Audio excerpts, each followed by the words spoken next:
जब हम पावर में आएंगे तब करेंगे, तो शायद हम बस मिस कर चुके हों। आप ये मानते हैं कि हम बस मिस कर रहे हैं अगर अंतर्राष्ट्रीय संबंधों के मामले पर, तो उसकी जिम्मेदारी शुद्ध रूप से घरेलू राजनीतिक क्लास की है। बावजूद इसके कि हमें बड़ी कठिनाइयों का सामना करना पड़ा, लेकिन हमने विश्व भर में जो विश्वास और कॉन्फिडेंस का लेवल है वो हमने गिरने नहीं दिया। आज भी बावजूद इसके कि पूरे विश्व में मंदी का एक आलम रहा है, बावजूद उसके हमको इन्वेस्टमेंट्स मिलते रहे और मिलेंगे। कहीं ना कहीं 2-3 चीजें ऐसी हैं जो अगले 2-3 महीने में आप देखेंगे कि वित्त मंत्री करके दिखाएंगे, और उसके बाद आज से 3-4 दिन बाद वो अमेरिका में रहेंगे। वहाँ जाकर उनके बहुत बड़े कुछ घोषणाएं होंगी। मैं समझता हूँ उसका एक बहुत अच्छा प्रभाव पड़ेगा। और अगर हम इस रास्ते पर चले और थोड़ा सा सहयोग हमको और दलों का मिलता रहा, विशेषतः वो दल जो बुनियादी तौर पर हमसे अलग नहीं है, हमारे साथ हैं, लेकिन किसी विषय को लेकर कभी अलग हो जाएं, कम से कम अर्थव्यवस्था को लेकर हमसे अलग ना हो, मैं समझता हूं कि हमें उससे ज्यादा कामयाबी मिलेगी। और उसका श्रेय अगर उनको देना होगा और सेहरा उनके सर बांधना होगा तो हम बांधेंगे। देश कामयाब रहे, देश का काम ना रुके, हम उनको पूरा सहयोग देने के लिए तैयार हैं। बिल्कुल, यही सब काम करने के लिए बिल्कुल एक छोटा सा आखिरी सवाल, और वो ये, क्योंकि विदेश मंत्री के रूप में इस इशू को रोज झेलते होंगे और इसमें हमको लगता है कि सेंस ऑफ अर्जेंसी की जरूरत है। कैपेसिटी बिल्डिंग कि हमारी आईएफएस की फौज, डिप्लोमेट्स की फौज जितनी बड़ी होनी चाहिए उतनी बड़ी नहीं है। लॉन्ग टर्म थिंकिंग के लिए जितने इनपुट चाहिए वो स्लो हैं या थिन है उसकी पाइपलाइन, और गवर्नेंस का जो एक बैकअप होना चाहिए वो। कैपेसिटी बिल्डिंग और आईएफएस की इस पूरी मशीन को मजबूत बनाना, ये आपके एजेंडा में कहाँ है? ये मैं मानता हूं कि हमारे लिए बड़ा महत्वपूर्ण है। आज से 3 साल पहले हम लोगों ने ये निर्णय लिया था कि हम अपने काडर को डबल करेंगे, दुगना कर देंगे, और उसकी तरफ हम लोग बढ़ रहे हैं। जहां हम 8 और 9 पर आ गए थे हर साल के इंटेक पर, अब हम 27 और 30 तक पहुंच गए, अब 32 तक पहुंच गए। इसको और आगे बढ़ाना है। ट्रेनिंग का जो पूरा सिस्टम है उस पर हम लोग विचार कर रहे हैं, उसको हम बदल रहे हैं। ट्रेनिंग की व्यवस्था को कई दफा करियर के में कई जगह पर आपको ट्रेनिंग का अवसर प्राप्त हो। इसी के साथ साथ लैटरल एंट्री का प्रपोजल्स बहुत दिन से रहा है कि दूसरे विभागों से हम अपने यहाँ लोग लें, 2-3 साल वो यहाँ काम करें। सिर्फ विभागों से या सरकार के बाहर से भी? देखिए, सरकार के बाहर से हम ला सकते हैं, लेकिन वो एक ओवरऑल पॉलिसी का एक फैसला होना चाहिए। इसलिए कि अभी तक एकाध दफा ये तय हुआ था, इंदिरा जी के समय में ये हुआ था कि आप बाहर से लोगों को लाएं अंदर। हम भी ऐसा कर रहे हैं, लेकिन हमारे अभी तो एक न्यूज पॉइंट आप ये दे रहे हैं कि अब आईएफएस में, एमईए में सरकारी विभागों से, यानी जहां स्ट्रेटेजिक डिफेंस, देखिए अभी एमईए में आते हैं, अभी फॉरेन सर्विस में नहीं आते हैं। करेक्ट। अगला कदम ये होना चाहिए कि हम फॉरेन सर्विस में भी डिसिप्लिन को इसमें ले आए। हम ट्रेनिंग के लिए लोगों को वहां भेजते हैं, और जहां दूसरे विभागों से हमारे यहाँ आए, वहीं हमारे यहाँ से दूसरे विभागों में जाए। जैसे हम डिफेंस में हमारा पहले अफसर होता था, हरदीप पुरी रहे, गौतम मुखोपाध्याय रहे, वैसे अगर डिफेंस में, क्योंकि डिफेंस का भी बहुत अब योगदान फॉरेन पॉलिसी में बढ़ता जा रहा है, तो वहां भी रहे, कॉमर्स में भी रहे, कॉमर्स और डिफेंस के लोग यहां भी रहे, तब मैं समझता हूं कि एक होलिस्टिक तस्वीर सामने आएगी। बिल्कुल। सलमान खुर्शीद साहब, इस बहुत ही बेबाक बातचीत के लिए आपका बहुत शुक्रिया। और हम तो यही उम्मीद करेंगे, इस क्लासरूम के संदर्भ में कहना चाहूंगा कि 10 महीने बचे हैं हिंदुस्तान को ग्रेट पावर बनाने की तरफ। सलमान खुर्शीद का ये नेतृत्व थोड़ा कुछ और गुल खिलाता हुआ दिखाए, यही शुभकामना आपके साथ। धन्यवाद।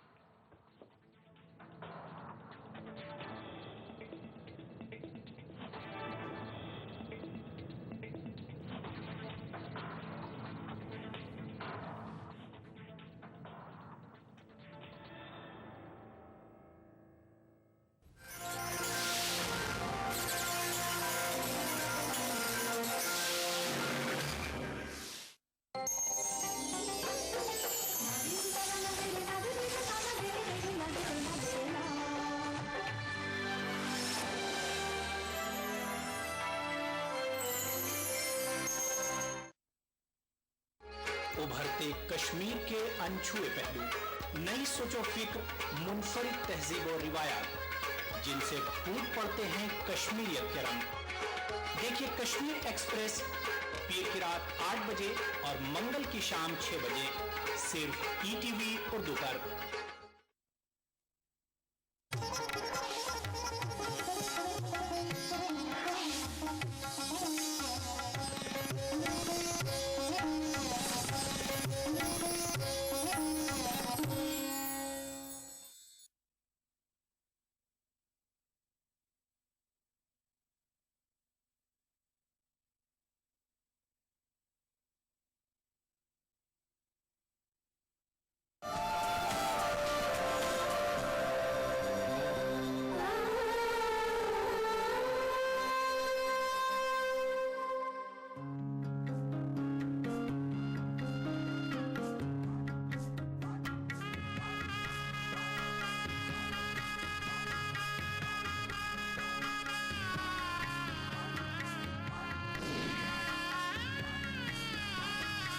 definitely the marriage was wrong.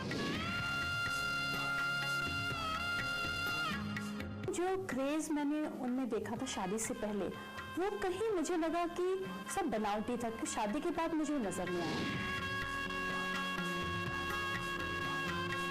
पति ये वचन लेता है ना शादी में कि हर सिचुएशन में, हर जगह मैं तुम्हारे साथ रहूंगा, मैं तुम्हारे साथ हूँ, मतलब तुम्हें कोई प्रॉब्लम नहीं होगी। लेकिन मैंने जब भी देखा मैं हमेशा अकेली ही थी।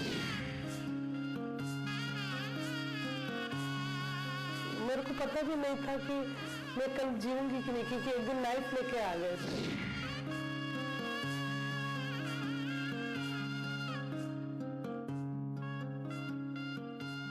शादी का फैसला शायद जिंदगी के सबसे अहम फैसलों में से एक होता है। एक ऐसे शख्स से रिश्ता जोड़ना है जिसके साथ सारी जिंदगी बितानी है, जिसके साथ परिवार बसाना है, जिसको अपने हर सुख दुख का भागीदार बनाना है, जिसको जिंदगी के हर फैसले में शामिल करना है और जिसके हाथ में अपनी जिंदगी की बागडोर सौंपनी है।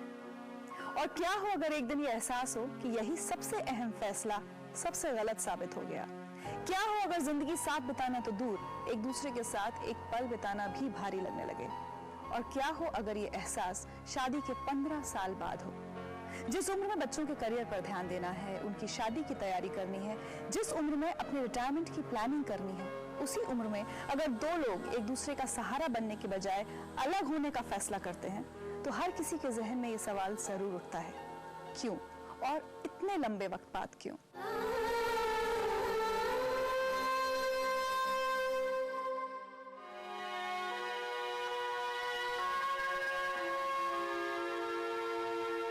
शादी के वक्त उर्मिला ने कभी सोचा भी नहीं था कि जिस जीवन साथी के साथ वो एक खुशनुमा जिंदगी के ख्वाब संजो रही हैं, जिंदगी के एक पड़ाव पर आकर उसी शख्स से उन्हें अलग होना पड़ेगा। रोजमर्रा की तमाम जरूरतों के बीच रूह का प्यार कहीं फना होता जा रहा था, मगर अपनी 2 बेटियों की वजह से वो मजबूर थी। उर्मिला तो शायद घुट-घुट कर अपनी जिंदगी यूं ही बिता देती अगर एक दिन उनकी बड़ी बेटी शिफाली की एक बात ने उन्हें झकझोर ना दिया होता। उर्मिला, क्या कहा था शिफाली ने आपसे? मेरी बेटी ने कहा, मम्मी अगर आप हमारी वजह से ये सब बर्दाश्त कर रहे हो तो कोई ज़रूरत नहीं, हमें पापा की ज़रूरत नहीं है। वैसे भी पापा करते क्या हमारे लिए, जो भी करते हो आप करते हो, तो आप इतना टॉर्चर क्यों ले रहे हो, हमें नहीं चाहिए पापा। तो वो दिन था जब मैंने डिसाइड किया कि नहीं, मुझे अकेले रहना है। और कितने साल की शादी थी उस वक्त? 16 साल की शादी। 16 साल बहुत लंबा वक्त होता है, बहुत लंबा वक्त। शुरुआत में शादी में सब ठीक था? शुरुआत ऐसी थी कि मतलब शादी तो आई न्यू हिम, बट बहुत ज़्यादा मिले नहीं थे मुझसे। एक बार मिले, फिर वो अब्रॉड चले गए थे अपने पढ़ाई के लिए, फिर आए, फिर एंगेजमेंट हो गई, फिर चले गए, फिर ज़्यादा इंटरेक्शन नहीं हो पाया था, तो उतना समझने का वक्त नहीं मिला था। और शादी के बाद भी उतना टाइम उन्हें नहीं दिया, क्योंकि वो अपनी जॉब के करियर के लिए, बिजनेस स्टार्ट करने के लिए बहुत स्ट्रगल कर रहे थे। तो मेरे को लगा शायद उनके पास टाइम नहीं है, अब ठीक हो जाएगा, अब टाइम आएगा। बट वो टाइम 16 साल हो गए नहीं आया। There's a message for you. Hi my item mom. I know आज तक आपने जो भी किया है बस मेरी और श्रेया की खुशी के लिए किया है. You have suffered a lot in life just because of dad. आज आपने जो स्टेप लिया है उसके लिए मैं बहुत हैप्पी हूँ. आप भी बहुत खुश हो. आप उनसे अलग रह के कितनी खुश हो. You are independent woman. You work, you manage home, everything. I love you a lot and I'm proud of you. Hi mom, you're the best mom in this whole world because आप मेरी मम्मा हो और आपने मुझे अपने बच्चों को भी रखने दिया like my guinea pigs, जबकि आपको उनसे एलर्जी थी उनके हेयर्स और उनके डस्ट से. I love you.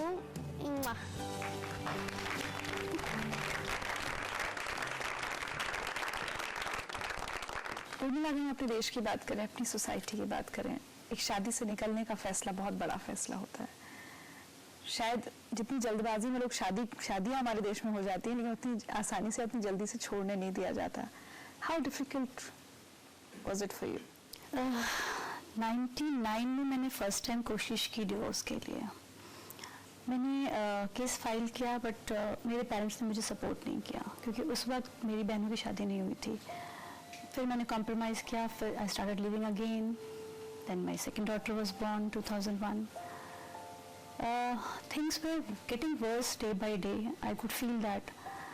एक टाइम ऐसा आया था कि मुझे लगता था कि शायद मैं जी नहीं पाऊंगी. डोमेस्टिक वायलेंस भी थी बहुत ज़्यादा. मुझे कॉप्स बुलाने पड़ते थे कई बार. क्या तो बात कर रही? इट वॉज सो, मतलब I am almost dead, it was like that. फिर जब मैंने डिसाइड किया तो कुछ नहीं सोचा. उस वक्त तो मैंने कुछ नहीं सोचा कि कहाँ रहूँगी, क्या करूँगी. मैं अपने पेरेंट्स के यहाँ बॉम्बे चली गई. मेरी सिस्टर ने कहा you come, we just want to see you. फिर जब मैं बॉम्बे आई, again it was a big struggle. Bombay की लोकल ट्रेन्स में चढ़ना, first time I cried like a hell. मतलब इट वाज सो पेनफुल. इतनी भीड़ भाड़ में मुझे स्टेशंस नहीं पता, इंटरव्यूज़ के लिए इधर उधर भागना. फिर finally I had trust in God and somehow I joined a job within a month in an MNC company. I'm working as a manager operation. Hi दी, हाउ आर यू? बहुत अच्छा लग रहा है आज आपको यहाँ पर देखकर. आपसे मिलने के बाद जब हम मुंबई आई तो लग रहा था कि जैसे बहुत इंट्रोवर्ट या डिप्रेस्ड या वो मिला ही नहीं थी जो हुआ करती थी. लेकिन आपने हिम्मत नहीं हारी. धीरे धीरे आपने मुंबई में स्ट्रगल किया, अपना मुकाम बनाया और आज आप इतने कॉन्फिडेंट और खुश हैं कि आपको आज खुश देखकर मुझे बहुत खुशी होती है. और I am very proud of you and I am very very happy to see you like this. God bless you. Take care.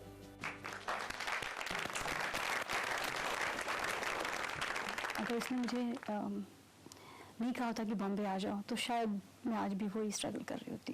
वही सुबह से शाम तक वही लड़ाई, वही झगड़े. फिर जब आपने 16 साल एक ऐसे शख्स के साथ गुजारे, जब आपने कहा कि 99 में you tried for a divorce, which means 5 साल, शादी के 5 साल, 99 या उसके बावजूद जब वो आपको सहारा नहीं मिला तो 11 साल आप और बिताती हैं. आपको लगता है गलत है? क्यों इतने साल? बहुत गलत है. मैं जितनी भी लेडीज़ हैं, जितनी भी महिलाएं इस प्रॉब्लम से गुजर रही हैं, मैं उनसे ये कहूँगी जितना जल्दी आप निकल सकते हैं, अगर पैचअप हो सकता है, चांसेस हैं तो पैचअप करना चाहिए. लेकिन अगर आप इतना ज़्यादा टॉर्चर हो रहे हैं और कोई रास्ता नहीं है तो सुसाइड करने की बजाय आपको बाहर निकलना चाहिए. आप बहुत कुछ कर सकते हैं. ज़िंदगी बहुत सुंदर है.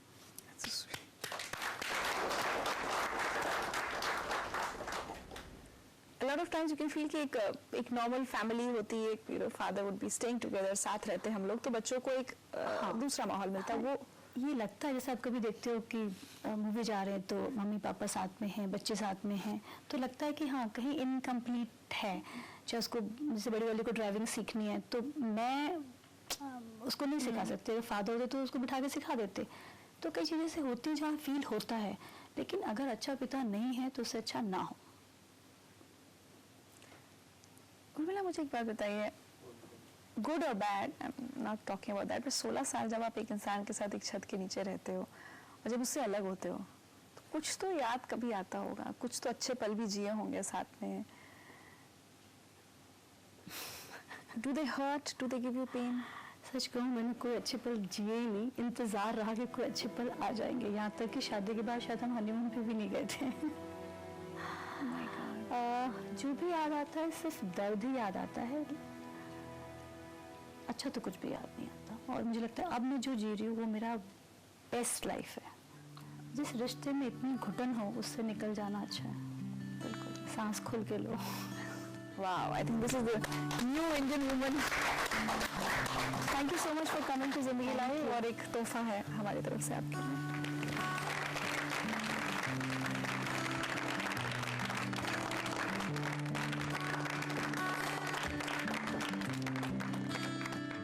अगर आप पूछोगे कि ट्रिगर क्या है तो मोस्ट इम्पॉर्टेंट ट्रिगर यही था कि उनको हमारे लिए कभी टाइम ही नहीं होता था.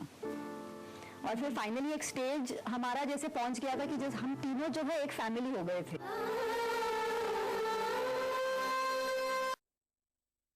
उत्तराखंड में सेना और सरकार के संयुक्त प्रयासों से आपदा प्रभावित क्षेत्रों में फंसे सभी लोगों को निकालकर सुरक्षित स्थानों तक पहुंचा दिया गया है. राज्य सरकार के विभिन्न महकमे, सेना और देवभूमि उत्तराखंड की जनता पीड़ितों की सेवा में लगी हुई है. बहुत अच्छा काम कर रहे हैं, इतनी सारी पब्लिक है, सबका भूख का प्यास का ध्यान रखना एक बहुत बड़ी बात होती है और वो इतने अच्छे से कर रहे हैं। सरकार का बहुत धन्यवाद है कि हमारी जितनी हो सकती है उतनी मदद कर रही है। बहुत मदद किया है यात्री लोगों को। बाहर से आए यात्री अपने घरों को रवाना हो रहे हैं और उनको रेल एवं बस के निःशुल्क टिकट के साथ ही रास्ते के खर्च के लिए 2000 रुपये नकद भी दिए जा रहे हैं। Really, Uttarakhand Sarkar in every way they helped us. Absolutely. The army, the police, the civil, the government, in every way they protected us, they helped us, and presently also we are having really nothing with us, and they have promised that they will provide us some finance to go back to our place. Uttarakhand वासियों पर देश को गर्व है।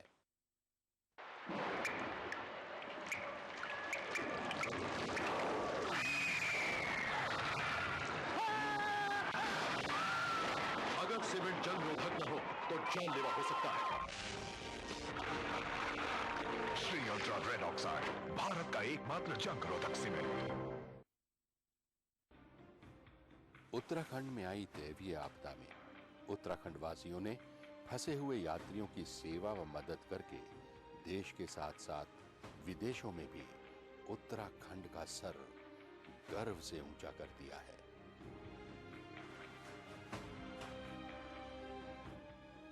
उत्तराखंड वासियों पर देश को गर्व है। हिमालय की सुनामी से आई भयंकर त्रासदी में इस देवभूमि और वीर भूमि के भाइयों और बहनों ने जो साहस और धीरज के साथ देश भर से आए फंसे हुए यात्रियों की सहायता की, उसके लिए देश को आप पे गर्व है और हम आपका आभार व्यक्त करते हैं और आपको विश्वास दिलाते हैं कि हम पूर्ण निष्ठा और तत्परता के साथ आपको हुई क्षति और क्षेत्रीय समस्याओं का शीघ्र ही समाधान करेंगे। मुसीबत की इस घड़ी में साथ रहने की प्रतिज्ञा।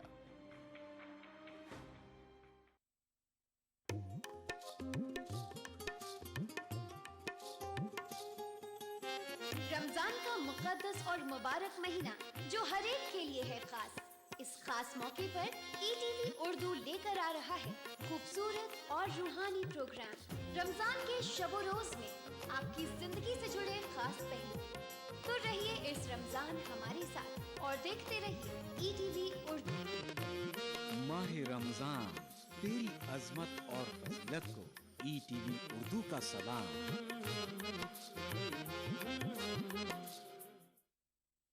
बच्चों के तबस्सुम में है जादू कैसा, मेरी दिन भर की थकन सारी मिटा देता है। फिक्रो एहसास की खुशबू के लिए जिंदा हूँ, दिल में जलते हुए जुगनू के लिए जिंदा हूँ। जाने किस किस के लिए लोग यहाँ जीते हैं, मैं जो जिंदा हूँ तो उर्दू के लिए जिंदा। सितम अपनों के भी हम पर बहुत हैं, हमारे पीठ में खंजर बहुत हैं, कहाँ लेकर फिरूं मैं, आईनों को सभी के हाथ में पत्थर बहुत हैं। ये भी तौहीन है मोहब्बत की, जख्म दिल का सिया नहीं जाता, प्यार की कोई हद नहीं रिफत, प्यार हद में किया नहीं जाता। इस हफ्ते महफिले मुशायरा में देखिए यादगीर कर्नाटका में मुनक्किदा एक शानदार मुशायरा सिर्फ ETV उर्दू पर। माह रमजान अल्लाह का इनाम, जहां हम बांटेंगे खुशियां और रौनकें। लुत्फ अंदोज होइए सहरो इफ्तार के लजीज पकवानों से और रूह को सरशार कीजिए नमाज तरावी से। बाजार में क्या है फैशन के रंग, बच्चों में कैसी है ईद की उमंग। हिंदुस्तान के 30 तारीखी शहरों में रमजान के नूरानी शबो रोज प्रोग्राम रमजान की रौनकें, रोजाना रात 10:30 बजे सिर्फ ETV उर्दू पर।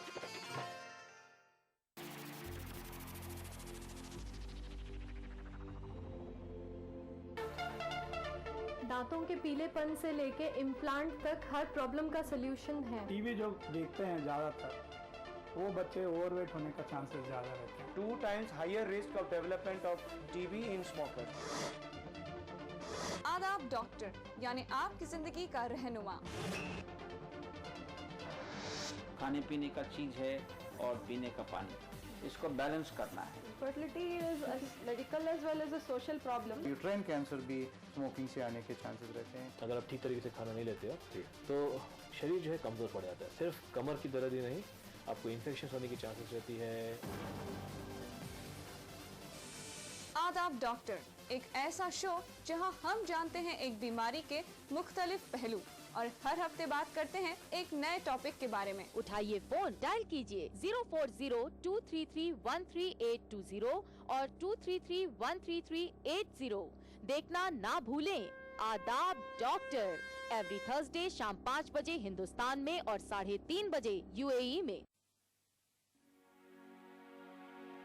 कासिद नहीं ये काम तेरा, अपनी राह ले। कासिद नहीं ये काम तेरा, अपनी राह ले। उसका पयाम दिल के सिवा कौन ला सके।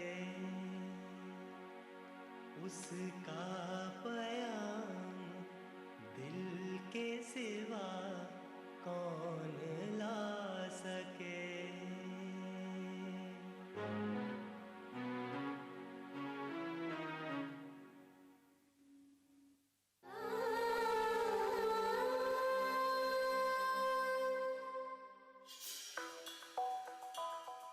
मनीषा ने लव मैरिज की थी। पिता की मर्जी के खिलाफ जाकर उन्होंने अपना प्यार चुना था।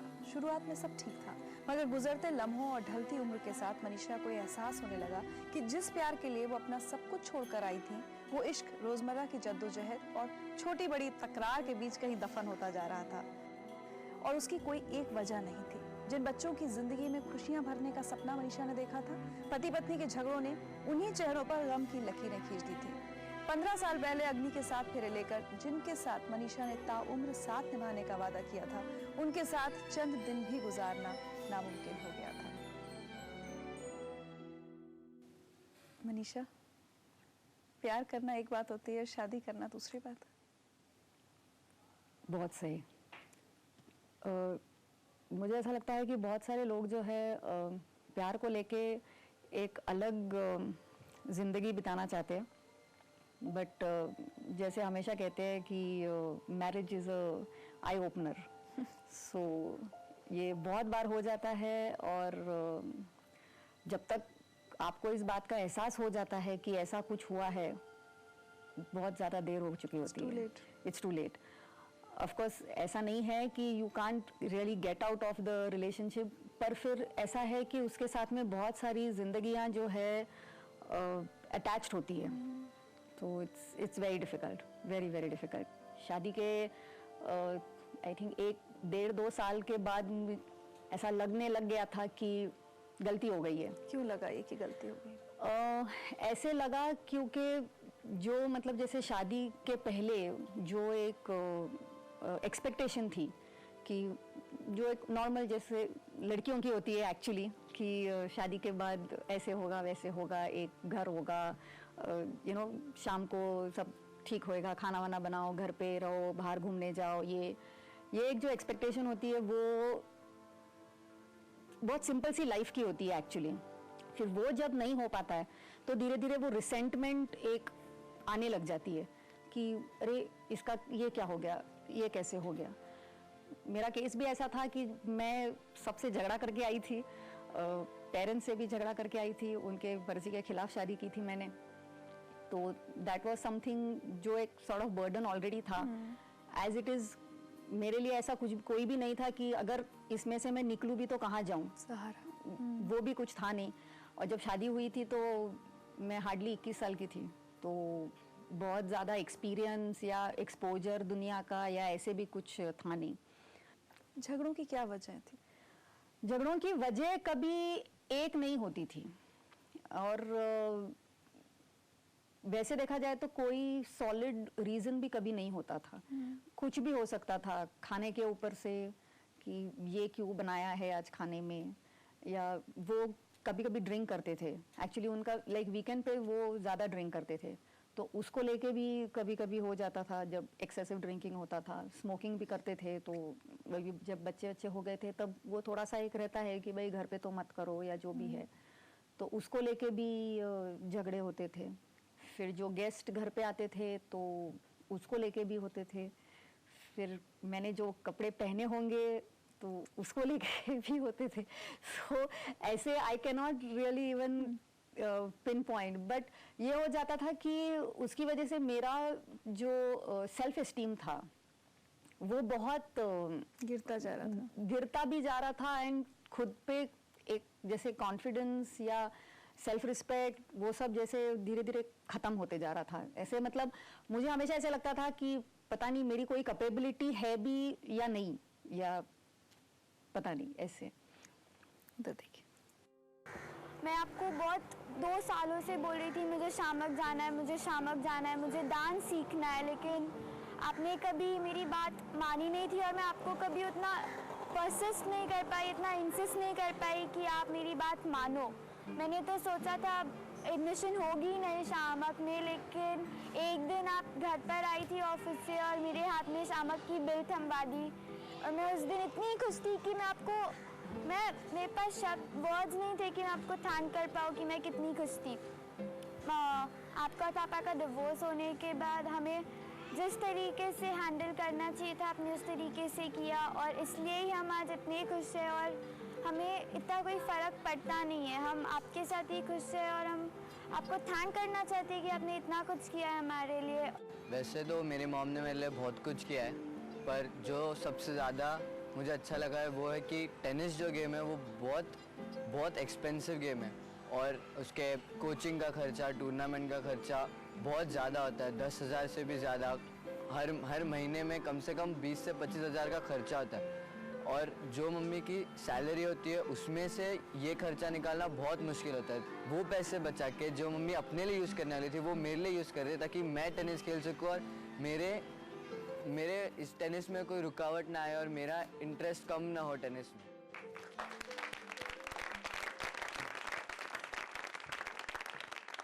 जब डिवोर्स हो गया था तो मेरा म्यूचुअल कंसेंट में डिवोर्स हो गया था, तो जो टर्म्स एंड कंडीशंस जो हमने सेट किए थे तो वो ऐसे थे कि मुझे इनकी कस्टडी अगर लेनी है तो फिर जो मेंटेनेंस और एलिमनी वो कुछ नहीं देंगे। आपने कहा कि म्यूचुअल कंसेंट से डिवोर्स हुआ, तो इसका मतलब कि 15 साल बाद दोनों को एहसास होने लगा था कि एक दूसरे के साथ नहीं रह सकते? नहीं, ऐसा नहीं था। एक्चुअली उनको कभी डिवोर्स चाहिए ही नहीं था। वो ये मानने को ही तैयार नहीं थे कि कुछ गड़बड़ है या कुछ गलत है या जो भी है, तो इसलिए उनको कभी डिवोर्स सब नहीं चाहिए था। और फिर बच्चों का इशू भी था बिकॉज वो भी बहुत अटैच्ड है बच्चों से। पहले तो वो कस्टडी बैटल सब वो सब करना चाहते थे, तो फिर मैंने उनको समझाया कि मैं बोला कि ये सब मैं जानती हूँ क्योंकि मैं खुद लॉयर हूँ, तो मुझे पता है कि इन सब से बाहर कुछ नहीं निकलता है। जो है बेकार का तुम जो है 4-5 सालों तक तुम्हारा यही सब चलता रहता है और उसमें ना तुम्हारा कोई फ़ायदा है, ना मेरा है, ना बच्चों का है, तो इट्स ऑफ नो यूज़। और तब जाके फिर म्यूचुअल डिवोर्स हुआ था। मनीषा, आपकी बातें मैं सुन रही हूँ, लव मैरिज थी सबसे पहले आपने कहा, एंड वेरी पॉजिटिवली आपने कहा कि मैंने गलती एक्सेप्ट की। बहुत शिकायतें आपको ऐसा नहीं लग रहा कि अपने पति से हैं, you know, you still not, you talking well about him, ऐसा कुछ नहीं कि आप उनके लिए बुरा बोल रहे हैं कुछ है। फिर क्या हो ट्रिगर रहा होगा कि जब ऐसा लगता है कि नहीं अब मैं इस इंसान के साथ एक दिन भी नहीं रह सकती? अगर आप पूछोगे कि ट्रिगर क्या है